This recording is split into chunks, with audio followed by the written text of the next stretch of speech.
Small और mid cap में हमको 30% की अर्निंग्स ग्रोथ और 30% प्लस कंपाउंडिंग मिली, तो बहुत वेल्थ क्रिएट हुआ। उसके बाद करीब 5 क्वार्टर का एक टाइम था जिसमें मार्केट का रिटर्न ज़ीरो रहा। अगर आप देखिए जून क्वार्टर जो लास्ट ईयर का कैलेंडर ईयर था, वहाँ से इस साल सितंबर तक, तो हमने एक कंसोलिडेशन करेक्शन का पीरियड देखा जिसमें अर्निंग्स ग्रोथ भी ऑलमोस्ट ज़ीरो रहा और मार्केट के रिटर्न्स भी ज़ीरो रहे। वो एक परसेप्शन है, तो मैं हमेशा इन्वेस्टर से कहता हूँ कि आप थोड़ा एक्सपेक्टेशन को रियलाइन करेंगे, क्योंकि 2019 से 24 का जो फेज था, काफ़ी इन्वेस्टर्स का एक्सपेक्टेशन भी चेंज हो गया और हम आज के मार्केट में अगर वो एक्सपेक्टेशन लेके जाएंगे तो वी में and up chasing the returns, जो कि शायद एक ऑप्टिमम डिसीजन हमारे लिए मीडियम से लॉन्ग टर्म में नहीं रहेगा। डिसिप्लिन सिस्टमैटिक तरीके से इन्वेस्टमेंट करिए, इसीलिए SIPs we believe is a great tool to do that rather than trying to figure out कि अभी मार्केट महंगा है या सस्ता है, क्योंकि वो अपने आप में बहुत बड़ा डिसीजन है। Markets can stay irrational for much longer than you think. They can stay very expensive for very long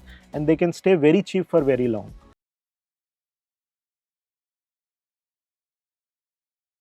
hello friends, मेरा नाम नम्रता अरोरा है। Welcome back to mutual fund की बात। म्यूचुअल फंड की बात में हम ग्लोबल और Indian economic condition, commodity, stock market, mutual funds, इन सब के बारे में बात करते हैं और हमारे सारे सवालों का जवाब देने के लिए हमारे पास होते हैं experts who have a lot of experience in this particular space. तो आज हमारे साथ है मिस्टर वरुण गोयल, जो मेरे asset investment managers India private limited में सीनियर फंड मैनेजर इक्विटी के हैं। मिस्टर वरुण गोयल के पास फंड मैनेजमेंट और इक्विटी रिसर्च में लगभग 17 साल का एक्सपीरियंस है। इससे पहले mister Goyal Nippon life India AIF management limited में इक्विटी AI फंड्स के फंड मैनेजर थे। इनके अलावा मिस्टर गोयल ने Motilal Oswal asset management company limited, Karvy stock broking, KC securities और कोटक सिक्योरिटीज के साथ भी काम किया है। फिलहाल मिस्टर गोयल मेरे असेट फ्लेक्सी कैप फंड और मेरे asset small cap fund manage करते हैं।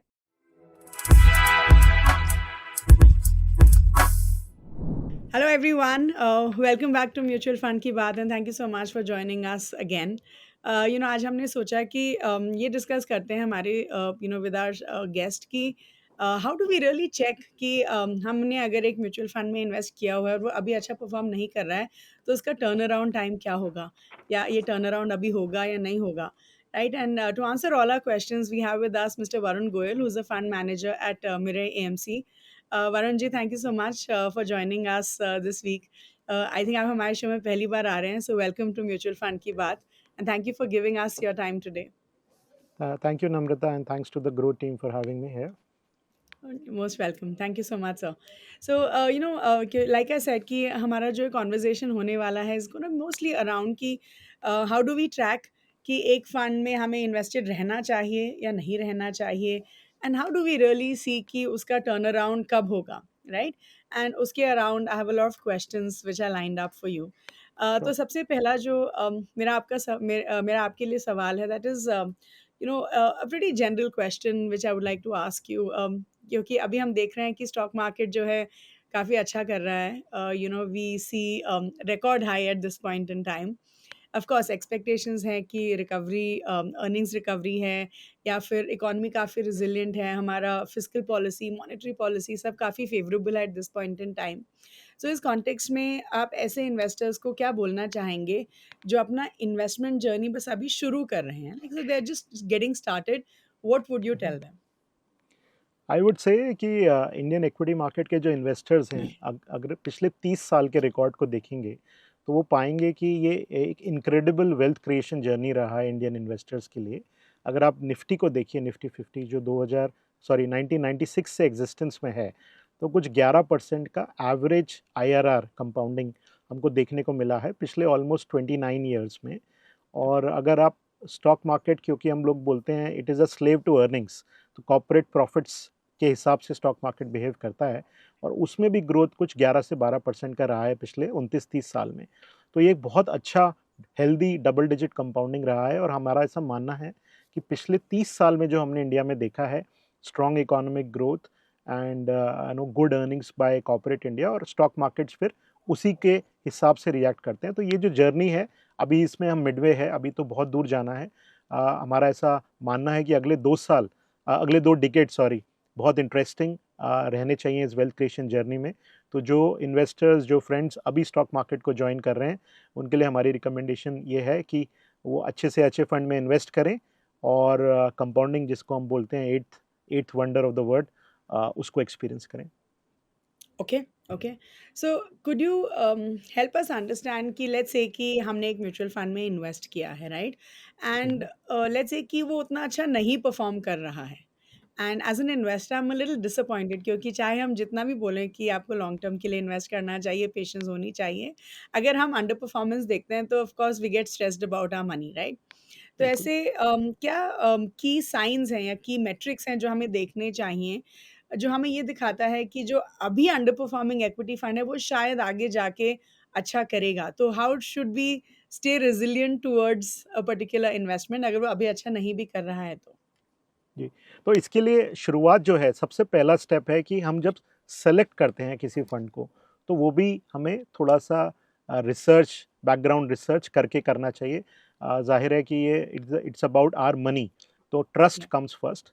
तो किस ब्रांड में, किस म्यूचुअल फंड में आप इन्वेस्ट कर रहे हैं, उसका पिछले 10, 15, 20, 25 साल का ट्रैक रिकॉर्ड कैसा है, ये बहुत ज़रूरी है। किस तरह की management team, fund management team उस म्यूचुअल फंड के पास अवेलेबल है, और उसके बाद फिर आप प्रोडक्ट अपने रिस्क रिटर्न एपेटाइट और आपके इन्वेस्टमेंट गोल्स के हिसाब से सेलेक्ट करते हैं। जैसे कि हम लोग मानते हैं कि अगर आप स्मॉल कैप में इन्वेस्ट कर रहे हैं, तो कम से कम 5 साल का इन्वेस्टमेंट व्यू ओके। लेकर आइए। अगर आप डाइवर्सिफाइड इक्विटी फंड जैसे कि फ्लेक्सी कैप फंड्स हैं, मल्टी कैप फंड्स हैं, वो आप 3 साल के व्यू से भी इन्वेस्ट कर सकते हैं। तो ये देखना बहुत ज़रूरी है कि आप किस कैटेगरी में अपने आप को पाते हैं और आपका इन्वेस्टमेंट ऑब्जेक्टिव क्या है, और आप कितना ड्रॉडाउन देख सकते हैं। कई बार क्या होता है, कुछ इन्वेस्टर्स मार्केट को जॉइन करते हैं और वो स्मॉल कैप में इन्वेस्ट करते हैं, जो कि नेचर से थोड़ा-सा ज़्यादा वोलेटाइल होता है, और 10, 15, 20% का करेक्शन देखने को मिलता है उनके आने के बाद, तो उसके बाद वो घबरा जाते हैं। तो हमारा ये व्यू है कि आप जब आ रहे हैं, तो आप क्लियर रखिए रहिए उस पर्टिकुलर फंड क्लास की रिस्क रिटर्न प्रोफाइल के बारे में। और उसके बाद जब आपने ये सब रिसर्च एंड डेवलपमेंट किया है, और उसके आने के बाद भी ऐसा पॉसिबल है कि कुछ किसी फंड का स्पेसिफिक फेज से गुजर रहा है, उनके पास अच्छे स्टॉक्स हैं, लेकिन वो स्टॉक्स उस टाइम पीरियड में अच्छा परफॉर्म नहीं कर रहे हैं, तो हमारे लिए ज़रूरी है कि हम टाइम दें। 1 महीना, 2 महीना, 3 महीना, 6 महीने का रिटर्न नहीं, किसी फंड को जब इवैल्यूएट कर रहे हैं, तो 2, 3, 4 साल का टाइम पीरियड पकड़ें, और वो किस स्टॉक्स को ओन कर रहे हैं, उनकी टॉप होल्डिंग्स जो कि सब पब्लिकली इन्फॉर्मेशन होती है, ग्रो पे बहुत प्रोमिनेंटली अवेलेबल होती है सब म्यूचुअल जी। फंड्स की, full holding, not just top holdings, उसको देखें, और उसके बेसिस पे आप कई सारे क्वांटिटेटिव मेट्रिक्स होते हैं, जैसे कि वोलेटिलिटी होता है, स्टैंडर्ड डेविएशन होता है, पास्ट परफॉर्मेंस ट्रैक रिकॉर्ड होता है, उसको देख के फिर आप इवैल्यूएट करें कि क्या आप फंड को टाइम और देना चाहेंगे कि नहीं। Okay, okay.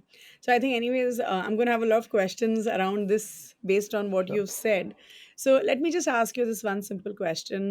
आप जो है recently launched मेरे asset small cap fund के fund manager हैं, and ये fund अभी 1 साल complete करने वाला है.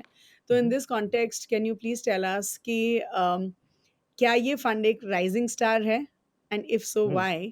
एंड ऑल्सो टेल अस कि इसके लिए आप वो क्या यूनिक स्ट्रैटेजीज फॉलो करते हैं in this fund to ensure कि ये राइजिंग स्टार है या रहे? देखिए, हमने अपना स्मॉल कैप फंड लॉन्च किया था जनवरी में, और जी। उस टाइम पे बहुत फ़ियर और वोलेटिलिटी का माहौल था मार्केट में।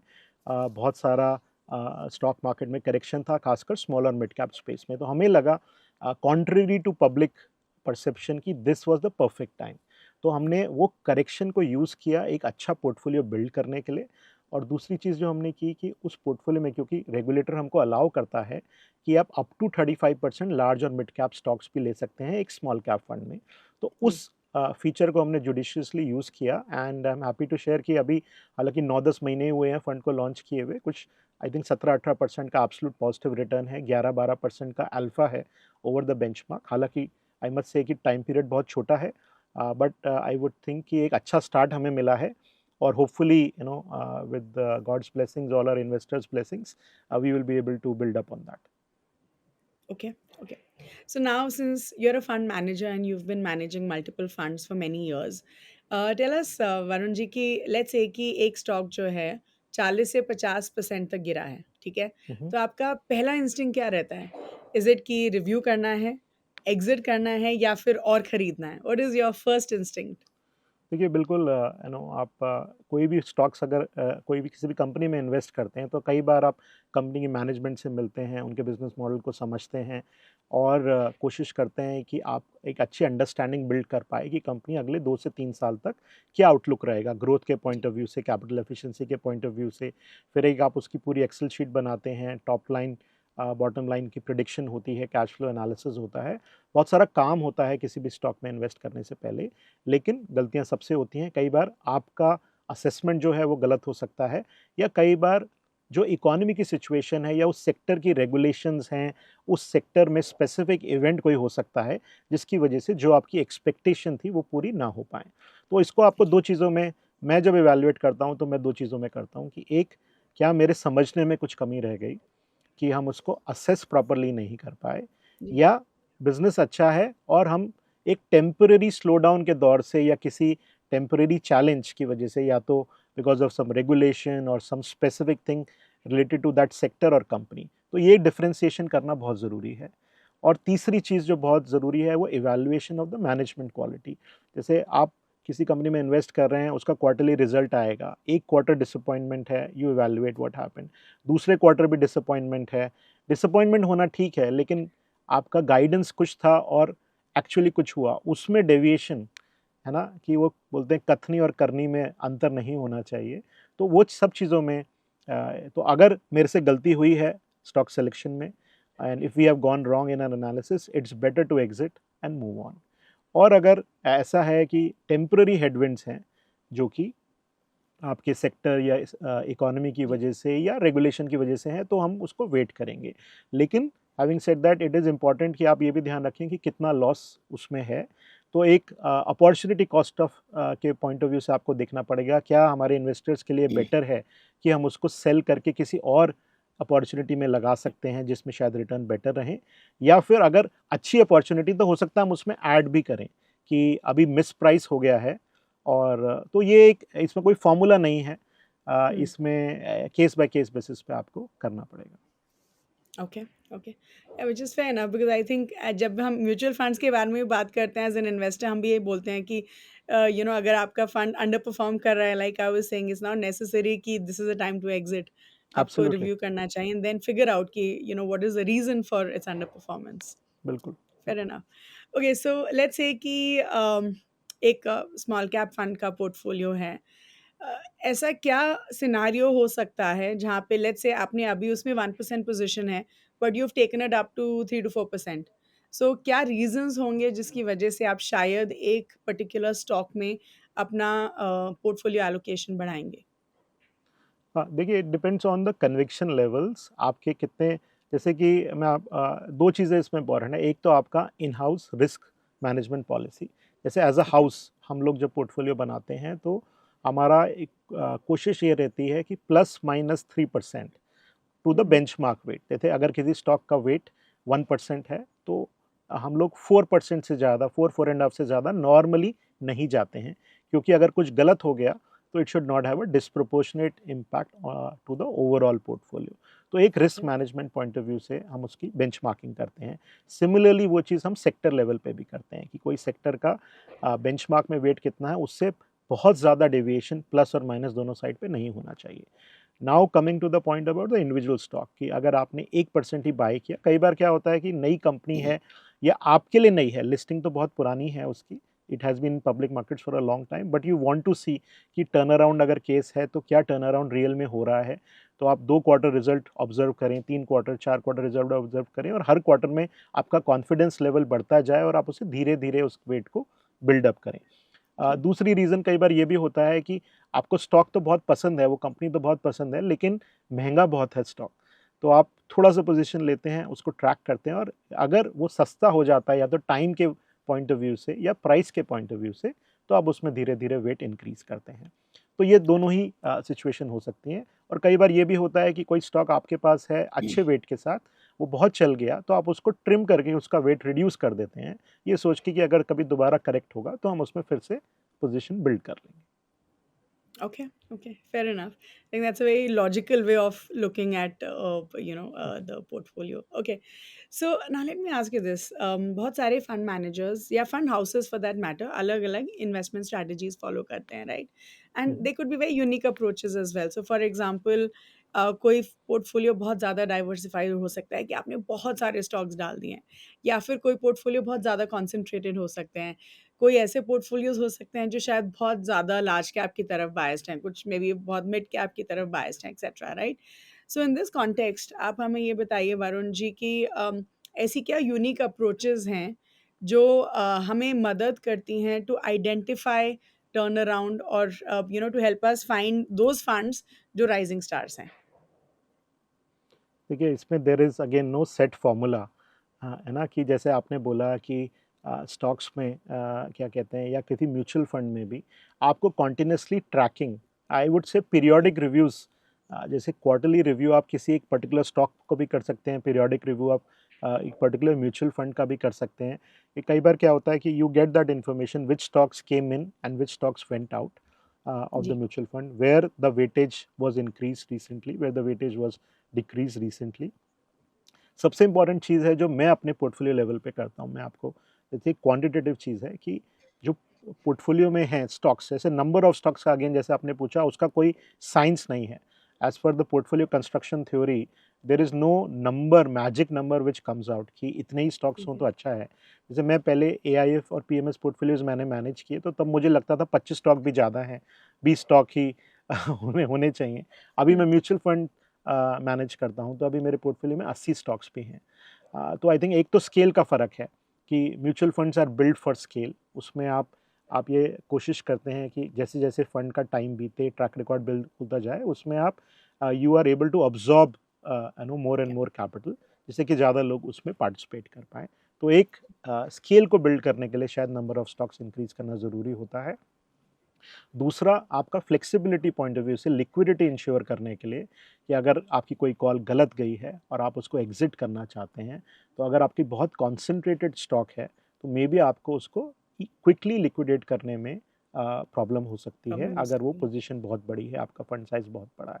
तो उस लिक्विडिटी को भी एड्रेस करने के लिए उसकी आपको ज़रूरत पड़ती है। और तीसरी चीज़, जो जैसे मैंने बोला कि मैं अपने लेवल पे जो ट्रैक करता हूँ, एक जिसको हम बोलते हैं इम्पॉसिबल ट्रिनिटी है, कि एट द पोर्टफोलियो लेवल, जैसे कि 50 स्टॉक्स हैं मान लीजिए, तो 50 स्टॉक्स में weighted average earnings growth of the company, जैसे लास्ट 1 ईयर का, नेक्स्ट 1 ईयर का, कि ये मेरा अर्निंग्स ग्रोथ है एक्सपेक्टेड। लेट्स से अभी हम FY27 के नंबर्स को बिल्ड करें, क्योंकि FY26 तो आधा निकल चुका है। तो या FY27 में ये मेरा वेटेड एवरेज अर्निंग्स ग्रोथ है पोर्टफोलियो कंपनीज़ का। ये मेरा वेटेड एवरेज पीई है, वो भी हमारे जैसे ब्लूमबर्ग कंसेंसस या इंटरनल एस्टिमेट्स के बेसिस पे। और जो तीसरी चीज़ है, वो है रिटर्न ऑन इक्विटी। तो ये तीनों जो हैं, आप चाहते हैं कि ज़्यादा से ज़्यादा ग्रोथ हो, ज़्यादा से ज़्यादा आरओई हो, लेकिन पी कम से कम हो। तो फिर आप देखते हैं कि अगर उसमें बैलेंस नहीं बन पा रहा है, तो कुछ चेंजेस ऐसे करें कि शायद पी कम हो जाए, या ग्रोथ बढ़ जाए, या आरओई बढ़ जाए। तो ये या जैसे कि ये इम्पॉसिबल ट्रिनिटी है, इसका बैलेंस जहाँ ठीक बन जाए, that is best. Okay. So what are the unique approaches you follow in your small cap fund? आपने बोला था कि जो लार्ज कैप और मिड कैप का एलोकेशन है वो अप टू 35% हो सकता है, तो you use that very effectively. तो क्या आप उसके बारे में थोड़ा बता सकते हैं? जी। देखिए, जैसे मैंने बोला, ये साल अगर आप देखेंगे तो 1 ईयर का रिटर्न काफ़ी कम रहा है, क्योंकि मार्केट 4-5 क्वार्टर की वोलेटिलिटी के दौर से निकला है। अगर आप इंडिया की इकोनॉमी की भी बात करें, तो अगर मैं आपको थोड़ा-सा पीछे ले जाऊँ, 2019 से 2024 एक गोल्डन पीरियड था। हमारा जी, 17-18% का अर्निंग्स ग्रोथ सीएजीआर रहा निफ्टी कंपनीज़ में, और 18% की कंपाउंडिंग मिली FY19 टू FY24। स्मॉल और मिड कैप में हमको 30% की अर्निंग्स ग्रोथ और 30% प्लस कंपाउंडिंग मिली, तो बहुत वेल्थ क्रिएट हुआ। उसके बाद करीब 5 क्वार्टर का एक टाइम था जिसमें मार्केट का रिटर्न ज़ीरो रहा। अगर आप देखिए जून क्वार्टर जो लास्ट ईयर का कैलेंडर ईयर था, हुँ, वहाँ से इस साल सितंबर तक, तो हमने एक कंसोलिडेशन करेक्शन का पीरियड देखा, जिसमें अर्निंग्स ग्रोथ भी ऑलमोस्ट ज़ीरो रहा, और मार्केट के रिटर्न्स भी ज़ीरो रहे, राइट? तो जो हमारा पिछला हाई था 26,200 निफ्टी पे, वो अब जाके पिछले साल सितंबर में बना था, और वो इस साल नवंबर में हमने वापस उसको क्रॉस किया है। तो ये एक ओके, सवा साल का पीरियड ऑफ करेक्शन कंसोलिडेशन रहा। उसका रीज़न क्या था? कि इंडिया में इकोनॉमी में स्लो डाउन हुआ, जीडीपी ग्रोथ हमारा लास्ट ईयर दिवाली क्वार्टर पे 5.4% आया, मॉनेटरी पॉलिसी थोड़ी टाइट थी, अर्निंग्स में स्लो डाउन था। इस साल अगर आप देखेंगे तो तीनों चीज़ें रिवर्स हुई। हमने 100 बेसिस पॉइंट्स का रेपो रेट कट देखा, जिसकी वजह से इंटरेस्ट रेट्स कम हुए, लोन्स के कॉस्ट कम हुआ। सेकंड, हमने देखा गवर्नमेंट का इंफ्रास्ट्रक्चर स्पेंड जो लास्ट ईयर थोड़ा म्यूटेड था, वो बहुत स्ट्रांगली वापस आया। अप्रैल से अक्टूबर तक गवर्नमेंट का इंफ्रास्ट्रक्चर स्पेंड इज़ अप 32%। और तीसरी चीज़ जो हम देख रहे हैं कि अर्निंग्स ग्रोथ धीरे धीरे वापस आ रहे हैं। तो ओके। हमारा जो सितंबर क्वार्टर का रिजल्ट है वो काफ़ी इंकरेजिंग है। तो हमें लग रहा है कि ये हमारा एक जैसे टर्न अराउंड क्वार्टर होता है कि from now onwards we expect better corporate earnings. तो मार्केट, जैसा कि मैंने बोला, is always forward looking in its orientation and we expect better earnings growth. और इसीलिए मार्केट में we are seeing more optimism now कि पिछले 5 क्वार्टर के करेक्शन, कंसोलिडेशन, आई थिंक वो हेल्दी फेज था। जो मार्केट का एक्सेस था वो निकल गया, कुछ फ्रॉथ जो बिल्ड हो गया था खासकर स्मॉल और मिड कैप स्पेस में, वो चला गया। और इसीलिए हमने जब अपना स्मॉल कैप पोर्टफोलियो बिल्ड किया तो हमने वो फ्रॉथी स्टॉक्स को अवॉइड किया, और जहाँ तक अच्छी ग्रोथ वाली लार्ज और मिड कैप कंपनीज थी उनको यूज़ करके हमने पोर्टफोलियो कंस्ट्रक्ट किया, जो वोलेटिलिटी में हमको हेल्प किया। और धीरे धीरे हम लार्ज और मिड कैप का प्रोपोर्शन अपने स्मॉल कैप फंड में रिड्यूस करते जा रहे हैं। और स्मॉल कैप क्योंकि अब वैल्यूएशंस अच्छे करेक्ट हो गए हैं, तो यहाँ से स्मॉल कैप का वेट बढ़ाते जा रहे okay. Alright. Okay. So you just said कि अभी जो है we see a positive outlook and you seeing earnings growth में you are looking at, you are seeing a turn around. So जब हम म्यूचुअल फंड्स में भी टर्न अराउंड की बात करते हैं, हाउ हैं। जी। डू वी नो कि जो टर्न अराउंड हो रहा है वो ब्रॉड बेस्ड है, which is maybe because of a particular sector, because of maybe macro economic conditions etcetera, या फिर वो concentrated है और it's the turn around is because of some very specific factors. तो हम वो कैसे आइडेंटिफाई करें as a retail investor, right? I mean, of course as a fund manager शायद आपके पास you have a lot of access to a lot of information, hmm, right? हम्म। लेकिन as an investor क्योंकि हमारे पास वो लिमिटेड इंफॉर्मेशन ही रहती है, how do we identify these things? देखिए इसमें जैसे क्वार्टरली रिजल्ट्स आते हैं, जैसे हम लोग ट्रैक करते हैं फंड लेवल पे, तो जैसे कि 15 या 16 आप बोलेंगे बड़े सेक्टर्स हैं मार्केट में। ऑयल एंड गैस है, बैंकिंग है, आईटी है, टेलीकम्युनिकेशंस है, जी। आपका ऑटो है। तो सबके कुछ कुछ ब्रॉड मैक्रो ट्रेंड्स वो आपको नॉर्मल न्यूज़ में और न्यूज़पेपर्स में, डिजिटल मीडिया पे आपको अवेलेबल रहते हैं। तो बहुत जी। क्विक, जैसे मैं आपको एग्जांपल देता हूँ आज, जैसे मंथली नंबर्स आते हैं ऑटो सेल्स के, राइट? हम्म। वो सबके लिए अवेलेबल हैं, वो तो मतलब पब्लिकली पब्लिश्ड इन्फॉर्मेशन है। जैसे आज आया तो आप उससे इवैल्यूएट कर सकते हैं क्या ईयर ऑन ईयर बेसिस पे अगर कार की सेल्स 15% 20% ग्रो कर रही है, टू व्हीलर की सेल्स 15% ग्रो कर रही है, which means that's a very healthy outlook. दूसरा एक या। नंबर जो कॉमनली आता है वो है GST tax collection, every month आपको वो देखने को मिलेगा। और जैसे फिर क्वार्टरली जीडीपी एस्टिमेट, जैसे अभी हमारा पिछले हफ्ते GDP Q2 GDP growth came at 8.2, which is a very very strong GDP growth number. या। तो कई सारे डेटा पॉइंट्स हैं जो पब्लिकली अवेलेबल हैं, जो सबको, और थोड़ा सा अगर हम as a retail investor, if we spend let's say 5-10 minutes in a day, it is easy for us to grasp। और कई सारी वेबसाइट्स हैं, platforms like yours, grow, which help people make things simpler and understand it better। तो उस वजह से we feel financial literacy in India, financial awareness is anyways increasing, and जी।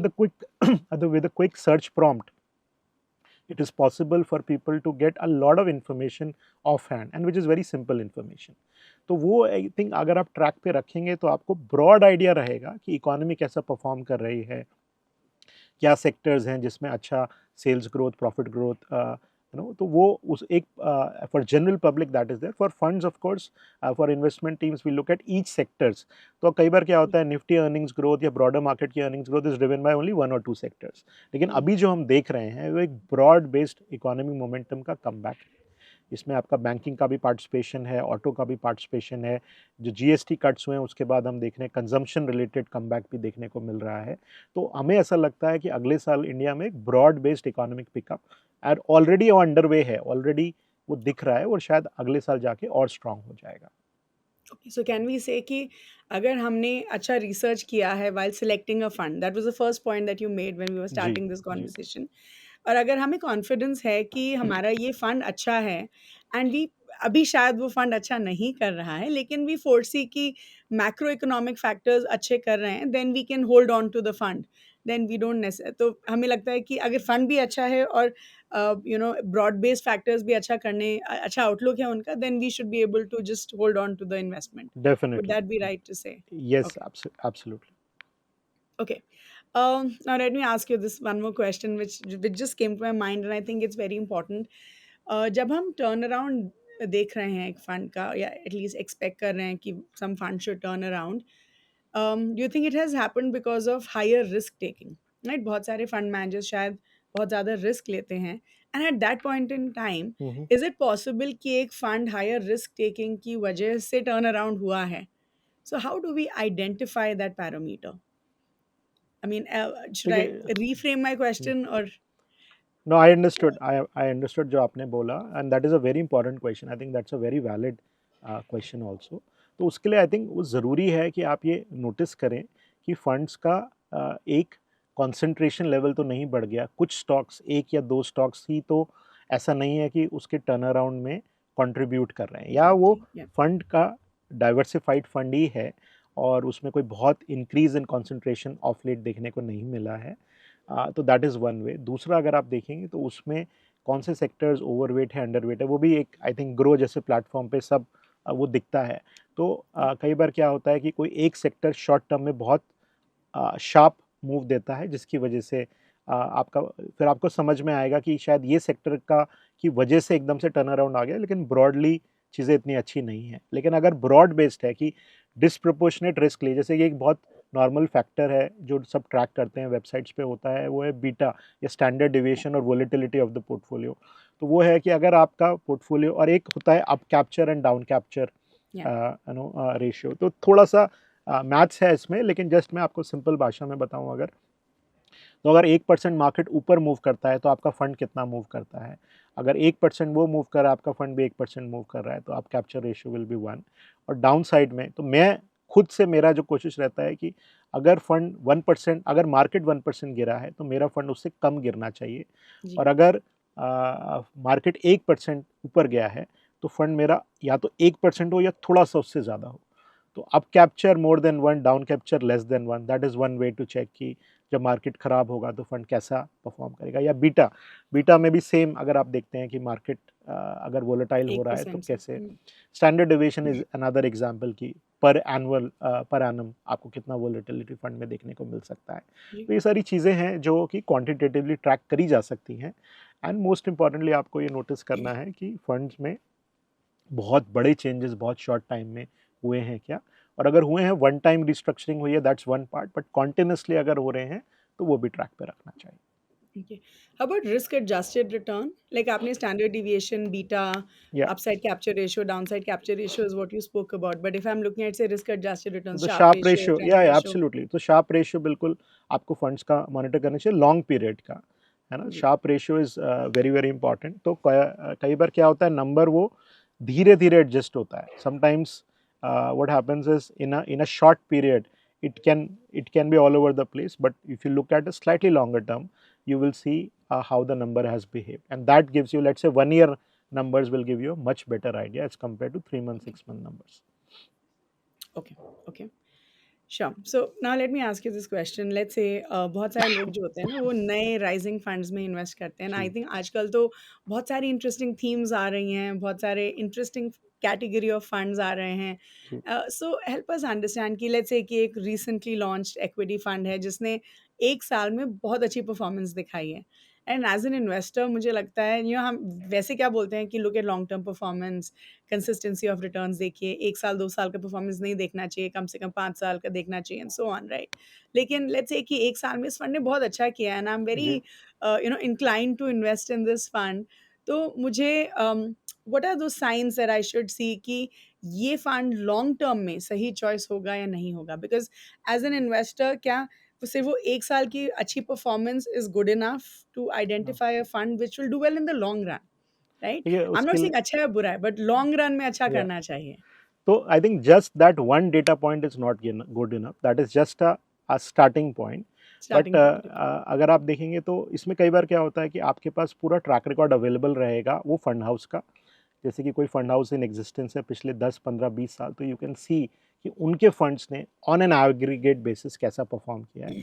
दूसरा, कोई भी फंड मैनेजर है, अगर उनका फंड नया है तो क्वाइट पॉसिबल है कि उस पर्टिकुलर फंड मैनेजर का ट्रैक रिकॉर्ड आपको, आप थोड़ा सा गूगल करेंगे तो वो पिछले 10, 15, 20 साल किस कंपनी में काम किया, कौन सा फंड मैनेज किया, यूट्यूब वीडियोस होते हैं आजकल, तो मतलब डिजिटल फुटप्रिंट आपका इजीली एक्सेसिबल है। तो इट इज़ इम्पॉर्टेंट कि क्या पेडिग्री है फंड हाउस की, क्या पेडिग्री है फंड मैनेजर की, उनका अपना इन्वेस्टमेंट ट्रैक रिकॉर्ड कैसा है, सिस्टम्स और प्रोसेसेस कैसे हैं फंड हाउस के। तो return is a by product of the process that you put in place. Investment team की क्या डेप्थ है, कितने लोग हैं, उनकी क्या प्रोफाइल है, कितनी बड़ी टीम है, कितनी बड़ी रिसर्च कैपेबिलिटी है, और तो वो सारी चीज़ें आपको आई थिंक देखनी चाहिए। 1 ईयर रिटर्न, जैसे कि मैंने बोला, is not sufficient to take a call that whether one should be investing in the fund. So we can say कि अगर ये फंड जो है सिर्फ 1 साल पुराना है, तो आप वही सेम स्टेप्स फॉलो करिए that you would in any fund, any investment that you are making, जिसमें बिल्कुल। शायद आपके पास लॉन्ग टर्म ट्रैक रिकॉर्ड नहीं है, या लेकिन like you rightly said, fund manager, fund house performance, and you look at all those qualitative parameters which are very important. Absolutely, मेरे पास बहुत सारे जो मेरे फ्रेंड्स हैं, बैचमेट्स हैं, वो भेजते हैं कि ये फंड लास्ट ईयर इतना अच्छा था, what do you think about it. So it is like I always tell them कि 1 ईयर अच्छा था, बट ज़रूरी हुँ, नहीं है कि आगे अच्छा रहे, इसलिए बाकी सारी चीज़ें भी आप चेक करिए, या, and not just go by वो जो that is a lazy approach to investing, I call it a very very lazy approach, कि एक फ़िल्टर लगाया और जो best performing last 1 year fund है उसके बेसिस पे इन्वेस्टमेंट डिसीजन लिया। That is not a great way to select the fund. Okay. So now that Varun ji, हमने इतने सारे पैरामीटर्स, इतने सारे चीज़ें डिस्कस करी हैं about recovering funds, let's just build a checklist, ठीक है? तो Mhm. अगर एज एन इन्वेस्टर मुझे एक चेकलिस्ट बनानी है टू अंडरस्टैंड कि एक रिकवरिंग अगर वो फंड है तो उसको मॉनिटर करने के लिए क्या-क्या चीज़ें मुझे देखनी चाहिए, right? Mm. So can we just build a checklist of maybe 5 और 6 पैरामीटर्स क्विकली, जिससे कि इन्वेस्टर्स को Sure, पता रहे बिल्कुल. कि बस ये 6 चीज़ें, 5 चीज़ें देखनी है and I am good. Yeah. So first, I would say start with the fund house. Fund house, okay, Is this a fund house? What is their track record? It has been there for 10, 15, 20 या, years. Credibility या, of the fund house. Second, credibility of the fund manager and his own okay, track record. Third is your near-term performance of the fund, and if there is any sign of change in the portfolio or portfolio performance in the last, let's say, 6 months, 12 months, or a little more time period. Fourth, you look at the top stock holdings and how they have okay, changed over the last 6 months or 12 months. And finally, अगर आप कर पाएँ वो analysis कि जो portfolio है उसके उसमें स्टॉक्स का क्या अर्निंग्स ग्रोथ एक्सपेक्टेशन है, क्या मल्टीपल पे वो स्टॉक्स ट्रेड कर रहे हैं, आरओई असेसमेंट मोटा मोटा अगर पॉसिबल है तो वो करिए और उसके बेसिस पे डिसीजन लीजिए। Okay. And can we say कि मोस्ट ऑफ दिस इन्फॉर्मेशन हमें फैक्ट शीट से मिल जाएगी, या फिर at least I will be able to find this information on platforms like Groww and Yeah, other yeah, I think platforms, या except the last bit, except the last point, everything is available with 5 minutes of Google search. Google search, okay, cool, Yeah. Wonderful, okay. Or Grow so now let search. Me Yeah, yeah. Okay, so recently आपने you had said euphoric phase of the Indian equity market is over, Yeah. And please tell us कि इस statement का मतलब क्या है when you said this, Yeah, so और ये देखिए आपने एक किस कॉन्टेक्स्ट में बोला था, दैट आल्सो विल बिल्कुल, बी। बिल्कुल। तो यूफ़ोरिक फ़ेज़, अच्छा मैं आपको एक पर्सपेक्टिव देता हूँ। जैसा कि मैंने आपसे भी कहा कि 19 से 24 एक बहुत ही यूफ़ोरिक टाइम था, राइट? जिसमें 17-18% का रिटर्न हमें निफ्टी में मिला, जो कि 17-18% का अर्निंग्स ग्रोथ था, और उसका एक रीज़न था कि एफवाई 19 में हमारे बैंक्स में क्लीनिंग हुआ था। एक आपको याद हो कि बैंक्रप्सी लॉ उस वक़्त आया था। सब बैंक्स ने बड़े-बड़े राइट ऑफ किए थे, लॉसेस या, क्लियर हुए थे। तो वो जो पूरा बैंकिंग सेक्टर का प्रॉफिट था उस साल 19 में, वो 30,000 करोड़ था, और एफवाई जी, 25 में बैंकिंग सेक्टर का ओवरऑल प्रॉफिट 3 लाख करोड़ था। तो वो हुँ, 10 गुना हो गया 6 साल में। तो ऐसा हम हर साल नहीं होता, या हर 5 साल की बकेट में नहीं होता, क्योंकि वो बेस बहुत कम था। उस बेस पे हमने 18% से अर्निंग्स कंपाउंडिंग देखने को मिला 5 साल, और इसलिए हमें बहुत अच्छा मार्केट रिटर्न देखने को मिला 5 साल। और स्मॉल और मिड कैप, जैसा कि हमने बोला, 30% का अर्निंग्स ग्रोथ और 30% प्लस कंपाउंडिंग। अगर हम 30 साल जाएँ, है ना? ये तो हमारा 5 साल का है। तो 1996 से 2025 हमारा एवरेज इज़ 11% प्रॉफिट ग्रोथ और 11% रिटर्न। तो when I say euphoric phase of market growth is over means that जो 5 साल का बकेट था एक बहुत अच्छा टाइम पीरियड था, we all enjoyed, people made lot of wealth, and it does hmm, not mean कि अब पैसा नहीं बनेगा। कहने का मतलब ये है कि वी आर गोइंग बैक की जो हमारा 30 साल का एवरेज है, 30 साल का सत्य जिसे मैं बोलूँ कि मार्केट का सत्य क्या है, वो 10 से 12% की अर्निंग्स ग्रोथ, 10 से 12% की कंपाउंडिंग। और उसमें एज अ फंड मैनेजर आप कोशिश करते हैं, मेहनत करते हैं कि 2 3 4% ओवर एंड अबव, है ना, जो मैंडेट होता है आपका कि उसमें स्टॉक सिलेक्शन द करके अल्फा दैट वी से ये alpha that you strive to generate. तो करेक्ट। वो एक परसेप्शन है। तो मैं हमेशा इन्वेस्टर से कहता हूँ कि आप थोड़ा एक्सपेक्टेशन को रियलाइन करेंगे, क्योंकि 2019 से 24 का जो फेज था, काफ़ी इन्वेस्टर्स का एक्सपेक्टेशन भी चेंज हो गया। और जी, हम आज के मार्केट में अगर वो एक्सपेक्टेशन लेके जाएंगे तो वी में and up chasing the returns, जो कि शायद एक ऑप्टिमम डिसीजन हमारे लिए मीडियम से लॉन्ग टर्म में नहीं रहेगा। मीडियम से लॉन्ग टर्म के लिए जब हम चूज कर रहे हैं कोई भी इन्वेस्टमेंट प्रोडक्ट, तो हमको पिछले 30 साल का पर्सपेक्टिव लेके आगे चलना है। और हम लोग ये बोल रहे हैं कि जो 30 साल हुआ वही अगले 10 या 20 साल भी कंटिन्यू करेगा। ये हम एक फंडामेंटल बेसिस लेके चल रहे हैं, और उसके हिसाब से प्लीज अपने एक्सपेक्टेशंस को सेट कीजिए। Okay, okay, fair enough. So now could you please tell us कि what one must look at while selecting a small cap fund? क्योंकि आप एक small cap fund manage कर रहे हैं, I think it's only fair that I ask you this question. Small cap एक बहुत ही famous category है. Investors love investing in small cap funds. अगर मुझे एक small cap fund invest करना है, तो एक तो मुझे क्या parameters देखने चाहिए? And let's just say कि क्या volatile market के time में is it a very good time to judge a small cap fund performance? क्योंकि जब मार्केट वॉलेटाइल होती है, तो क्या वो सही समय होगा कि मुझे एक स्मॉल कैप फंड की परफॉर्मेंस को देखना चाहिए? जी। देखिए, पहले तो एक बेसिक्स चीज़ें 3 बेसिक चीज़ें हैं स्मॉल कैप के बारे में, है ना? जो कि मैं बताना चाहूँगा कि एक, 2004 से हमारे 2004-2005 से 2 स्मॉल कैप इंडेक्स हैं, निफ्टी स्मॉल जी, कैप 100, निफ्टी स्मॉल कैप 250, और 250। उनका आपका पिछले 20 साल का अगर आईआरआर देखेंगे तो वो करीब 16.5 से 17% के आसपास आता है, जो कि बहुत ही हेल्दी आईआरआर है इंडेक्स का, गुड आया। Forget active funds. और इंडिया में हुँ, बहुत सारे अच्छे स्मॉल कैप फंड मैनेजर्स हैं जिन्होंने 2 3 4% over and above the benchmark आपको लंबे टाइम तक डिलीवर किया है। तो जी, एक तो स्मॉल कैप एक ऐसी असेट क्लास है, not just in India, anywhere in the world, जिसने आपको हाई डबल डिजिट रिटर्न और बहुत लंबे टाइम तक डिलीवर किया। और हमारा ऐसा मानना है अगले 10 साल 20 साल भी पिछले 20 साल से ज़्यादा डिफरेंट नहीं होना चाहिए। तो इसलिए पॉइंट नंबर 1 ये है कि हर इन्वेस्टर को स्मॉल कैप में कुछ एक्सपोज़र होना चाहिए। कितना, वो उनके रिस्क रिटर्न एपेटाइट और उनके इन्वेस्टमेंट ऑब्जेक्टिव पे डिपेंड करता है। दूसरा, स्मॉल कैप में 30% का ड्रॉडाउन आपको देखने को मिलेगा ही मिलेगा। तो आप अगर स्मॉल कैप में आ रहे हैं तो मन हुँ, बना लीजिए कि कभी ना कभी 25-30% का, मैं ऑलमोस्ट 18-19 साल से मार्केट में हूँ, और मैंने अपने 18-19 साल के करियर में कम से कम 6 करेक्शन 30% या उससे ज़्यादा के देखे हैं। और अगले हुँ, 10 साल में मेरा मानना है कि कम से कम 2 या हो सकता है 3। इनफैक्ट अगर आप पिछले साल देखिए, पिछले साल सितंबर से इस साल अप्रैल तक हमने 26% का करेक्शन स्मॉल कैप इंडेक्स में देखा है। ऑलरेडी हमने एक बहुत बड़ा वोलेटिलिटी का पीरियड देखा जिसमें कुछ इंडिविजुअल स्टॉक्स तो 50, 60, 70, 80% तक भी करेक्ट हुए। तो ओके, वोलेटिलिटी होने वाली है। हम इसको एट मेरे वी से कि I am sure you and your viewers have seen Spiderman, right? तो with great, Spiderman says with great power comes power comes great great responsibility. Responsibility. तो what we say with small cap with potential for great returns comes potential for great volatility. So आप जब आ रहे हैं small cap में तो बिल्कुल ठान के चलिए कि 5 साल के व्यू से आऊँगा, और अगर 30% फंड गिर जाएगा तो घबराएंगे नहीं। हम ये मान हुँ, के चलेंगे कि ये होता है, और ये आपको हर 3 4 5 साल में एक बार होगा। दैट इज़ द, जिसे बोलते हैं विधि का विधान, या it is the law of nature, that is the law of hmm, cycles, business cycles. तो वो आपको ओके, ज़रूर देखने को मिलेगा।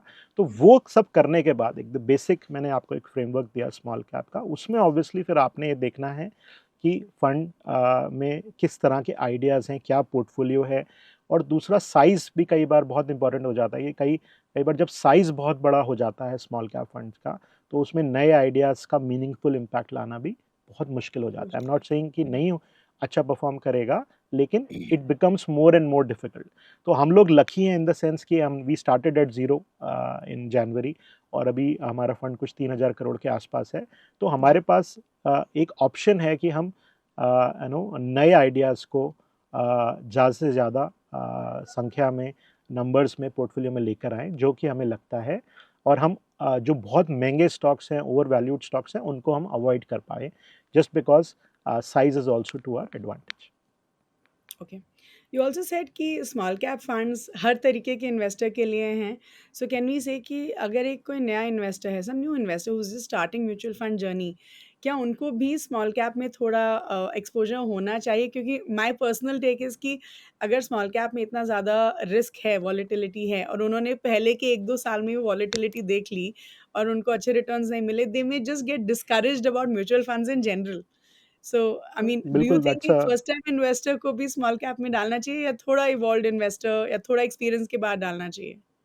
देखिए, मेरा इसमें मानना है कि more than your time in the market, it is important कि आप क्या ऑब्जेक्टिव लेते हैं। जैसे मैं आपको अपना एग्जांपल देता हूँ, आई have a 8 year 7.5 year old daughter. जब मैं उसके लिए सेव करता हूँ, कि मुझे पता है कि the first time may be when I need money for her, when she is 18, जब उनके कॉलेज जाने का टाइम होगा, जब कुछ तो अभी मेरे पास 10-11 साल है। तो उस टाइम में मार्केट में अगर 25-30% की करेक्शन एक बार, 2 बार, 3 बार हो भी जाते हैं, तो वो मेरी जी, वेल्थ क्रिएशन जर्नी और इन्वेस्टमेंट ऑब्जेक्टिव को इतना डिस्टर्ब नहीं करता है। लेकिन यहाँ अगर मुझे 1 साल बाद, 2 साल बाद घर खरीदना है, और उस टाइम अगर मार्केट 30% डाउन हुआ, तो मेरे को डेफ़िनेटली वो इम्पैक्ट करेगा। तो वो या टाइम होराइज़न बहुत ज़रूरी है। दूसरी एक और चीज़ मैं अगेन आपको अपने एग्ज़ाम्पल से बताता हूँ कि कई बार लोग सोचते हैं कि ऐज पे डिपेंड करेगा, अगर आप यंग हैं तो स्मॉल कैप में लगाइए, हुँ, अगर आप सीनियर सिटीज़न हैं तो आप मत लगाइए। सो सीनियर सिटीज़न हैं, और अगर आप इनकम पे डिपेंडेंट है, आपको हर मंथली अपने फंड से कुछ इनकम की एक्सपेक्टेशन है, तो बिल्कुल स्मॉल कैप में बिल्कुल भी नहीं लगाना है।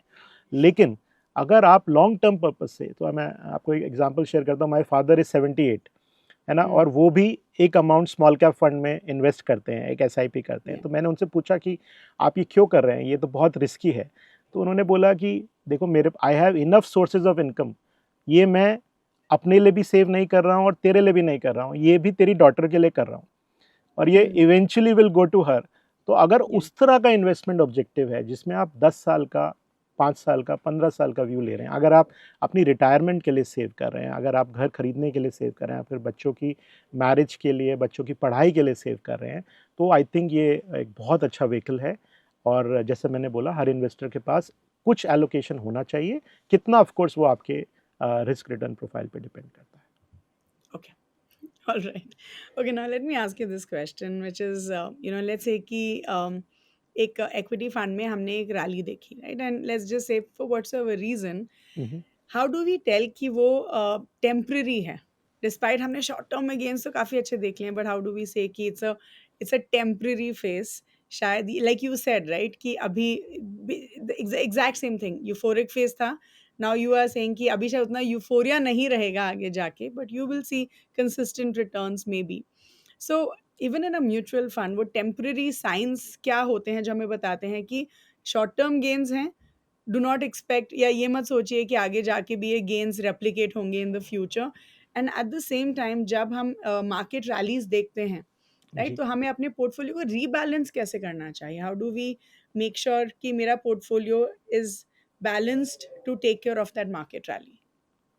देखिए, जो हमारा फर्स्ट क्वेश्चन है आपका, उसमें तो बहुत सिंपल है कि अगर जो हमारा एवरेज है, जैसे कि मैंने बोला 30 ईयर निफ्टी इज़ 11% और स्मॉल कैप 11%। का 16-17% है।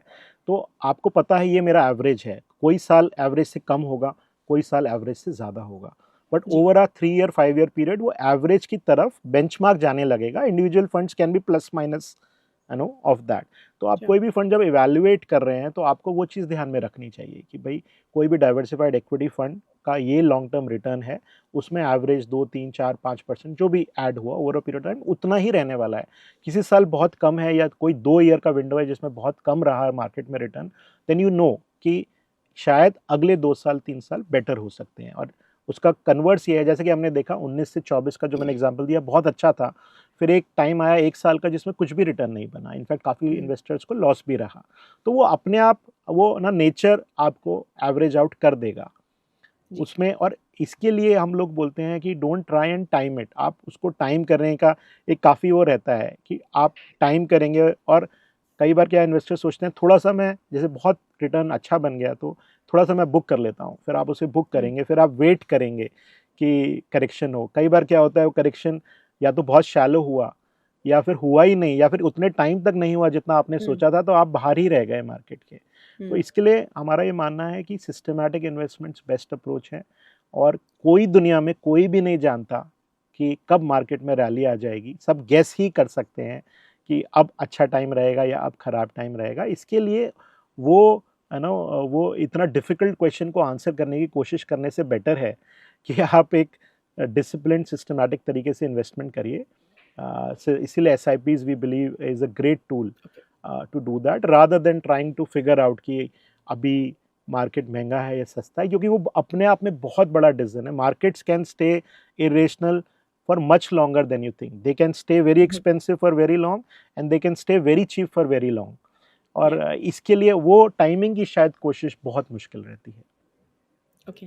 And how about portfolio rebalancing? Do you think हमें पोर्टफोलियो रीबैलेंस करना चाहिए? चलो let me ask you that या फर्स्ट। नहीं, बिल्कुल और देखिए अगर करना गलतियाँ, चाहिए तो कैसे? I will tell you my approach. अगर गलती हुई है तो एक्सेप्ट करिए, मूव ऑन करिए लाइफ में। This is true for life, this is true for stock picking. अगर आप जी, कहीं गलत हैं, be honest to yourself.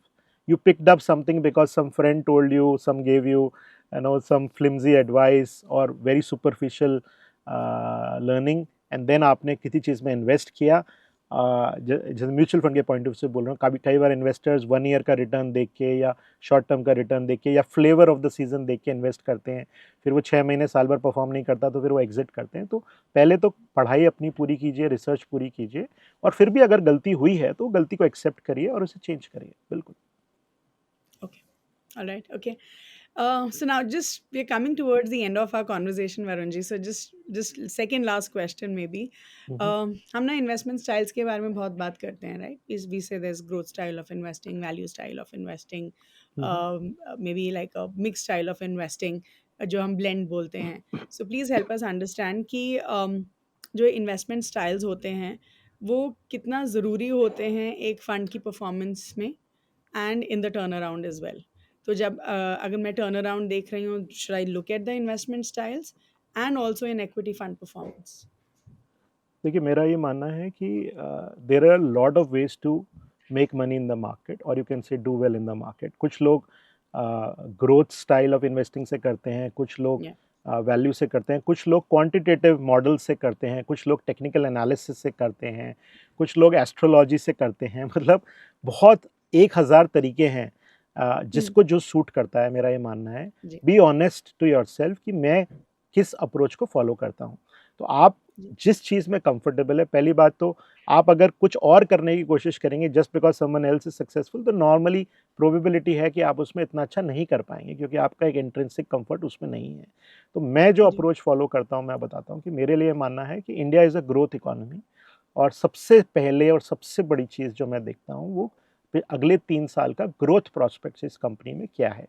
That is the starting point. Obviously you try to balance it with good ROEs and valuation. जैसा कि मैंने बोला, एक इम्पॉसिबल ट्रिनिटी है।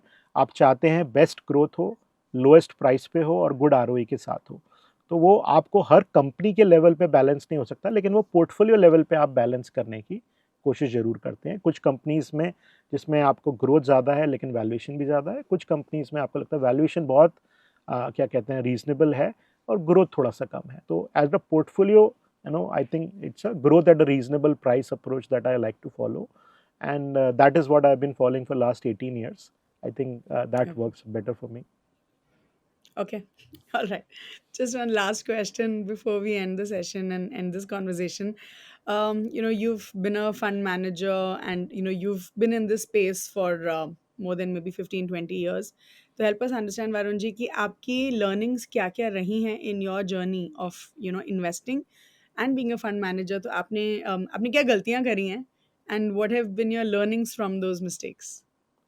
So I think the biggest learning is that market is a great leveler, right? So you can be a star 1 year, you could have done very well, and next year you can be the biggest failure. So one, I think, never get carried away Mhm. with anything. So you can only do your work, and you can do it well. You can put in all the hard work, but the result is never in anybody's control, and more so in stock markets. It can be very, very Okay. volatile, very, very fickle. So never get carried away on either side. I think that's the best approach in life and in markets. Okay. Cool. Thank you so much Varun ji. I think it was a wonderful conversation and I am sure हमारे viewers को इतना तो समझ में इस podcast के बाद आ ही गया होगा कि अगर उनका फंड अभी अंडर परफॉर्म कर रहा है तो what are the things that they should look at, and क्या-क्या पैरामीटर्स को देखना चाहिए for it to turn around. So thank you so much for your time and for all your wonderful answers. I am sure हम आपको दोबारा अपने show में लेके आएँगे with a different topic and thank you so much for your time. Thank you so much Namrata, बहुत आपके साथ बात करके बहुत अच्छा लगा, and thank you for thank all for inviting me. Thanks to the Grow team for this session. Thank you. Wow, that was such a wonderful conversation with Mr. Varun. I'm sure आप सबको बहुत कुछ सीखने के लिए मिला होगा। तो जल्दी से जो भी हमने पॉइंट्स डिस्कस किए मैं आपके लिए समराइज कर देती हूँ। तो सबसे पहले हमने मिस्टर वरुण से ये डिस्कस किया कि how do we spot a turn around जब हमने एक इक्विटी फंड में इन्वेस्ट किया है। तो मिस्टर वरुण सेज कि सबसे पहले तो आपको फंड का और एएमसी का ट्रैक रिकॉर्ड देखना चाहिए। फिर आपको ये भी देखना चाहिए कि जिस इक्विटी फंड कैटेगरी में आप इन्वेस्टेड हैं वो आपके लिए सही है या नहीं है, and you should also have an investment horizon of at least 5 years जब आपने इक्विटी फंड में इन्वेस्ट किया है। अब ऐसा हो सकता है कि किसी एक फंड के पोर्टफोलियो में बहुत अच्छे स्टॉक्स हैं लेकिन उस समय पे वो अच्छा परफॉर्म नहीं कर रहे हैं, they are just going through a bad phase, और इसीलिए एक फंड को परफॉर्म करने के लिए थोड़ा समय देना चाहिए। ही ऑल्सो सेज कि आपको एक फंड का रिस्क एडजस्टेड रिटर्न भी देखना चाहिए before you decide to wait for a turn around और नॉट। फिर हमने मिस्टर वरुण से पूछा कि एक स्टॉक की पोर्टफोलियो में वेटेज बढ़ाने के लिए क्या क्या पैरामीटर्स को कंसिडर किया जाता है। सो मिस्टर वरुण सेज कि एक फंड मैनेजर का कन्विक्शन बहुत जरूरी होता है इन assessing the portfolio in the fund. Her stock की जो है रिस्क मार्किंग करी जाती है based on sectors and based on benchmark. अगर कोई स्टॉक काफी समय से लिस्टेड है तो उसके पिछले 3 या 4 क्वार्टर का परफॉर्मेंस देखा जाता है टू असेस कि उसका टर्न अराउंड होगा या नहीं होगा। इट्स पॉसिबल कि जब उस स्टॉक में इन्वेस्ट किया गया था तब वो ओवर वैल्यूड था, तो इसीलिए उससे एग्जिट करके यू कैन री एंटर जब वो लोअर लेवल्स पे अवेलेबल है। इट्स ऑल्सो पॉसिबल कि फंड मैनेजर बिलीव कि एक स्टॉक अच्छा है लेकिन अभी वो ओवर वैल्यूड है तो उन्हें थोड़ा सा इन्वेस्ट कर दिया होगा at that point in time, waiting for it to be available at a cheaper price to increase the allocation. Then when it comes to checking if a fund could turn around, mister Varun बोलते हैं कि सबसे पहले तो आपको अपने सारे mutual funds का क्वार्टरली रिव्यू करना चाहिए, एंड यू शुड सी कि आपके फंड में सेक्टर या जो स्टॉक का एलोकेशन है वो बढ़ा है या घटा है। There is no magic number in terms of एक फंड में कितने स्टॉक्स होने चाहिए इन द पोर्टफोलियो। फिर आपको एक स्टॉक का अर्निंग ग्रोथ और उसका ROE which is return on equity भी देखना चाहिए, लेकिन उसका जो पी रेशियो है वो कम होना चाहिए। ऑफ कोर्स ये कॉम्बिनेशन थोड़ा मुश्किल होता है and finding the right balance is very very important. फिर हमने मिस्टर वरुण से पूछा कि वो कौन से की मेट्रिक्स हैं जो एक इन्वेस्टर को ट्रैक करने चाहिए during a fund recovery. So mister Varun says कि आपको जो है ब्रॉड इकोनॉमिक पैरामीटर्स देखने चाहिए जो बेसिकली पब्लिकली अवेलेबल डेटा होता है। डेटा लाइक ऑटोमोबाइल नंबर्स या फिर जीएसटी कलेक्शन कितना हुआ है, और अगर आपका फंड ऐसा है जो इन इकोनॉमिक ट्रेंड्स को टैप कर रहा है या इस इकोनॉमिक ग्रोथ को टैप कर रहा है, then you should be able to continue to hold this fund for a longer period. फिर हमने मिस्टर वरुण से पूछा कि एज एन इन्वेस्टर हमें कैसे पता चलेगा कि एक फंड ने ज्यादा रिस्क लेने की वजह से टर्न अराउंड किया है। सो मिस्टर वरुण सेज कि सबसे पहले आपको अपने पोर्टफोलियो का कॉन्सेंट्रेशन देखना चाहिए।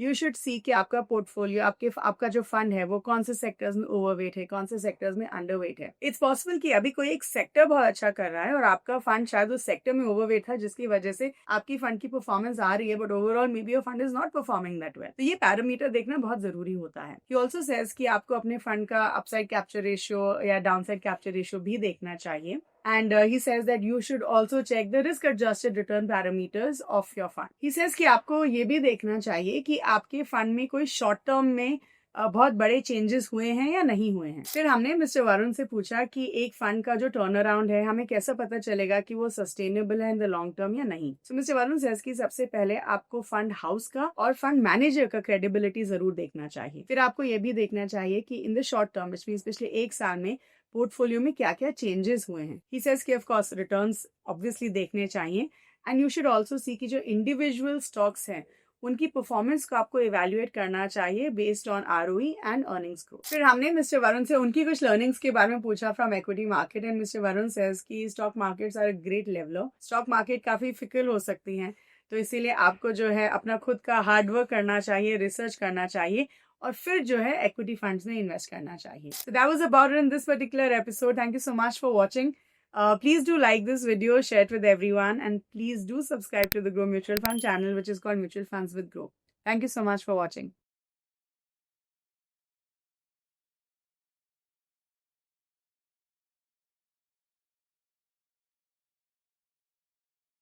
Mutual fund investments are subject to market risks.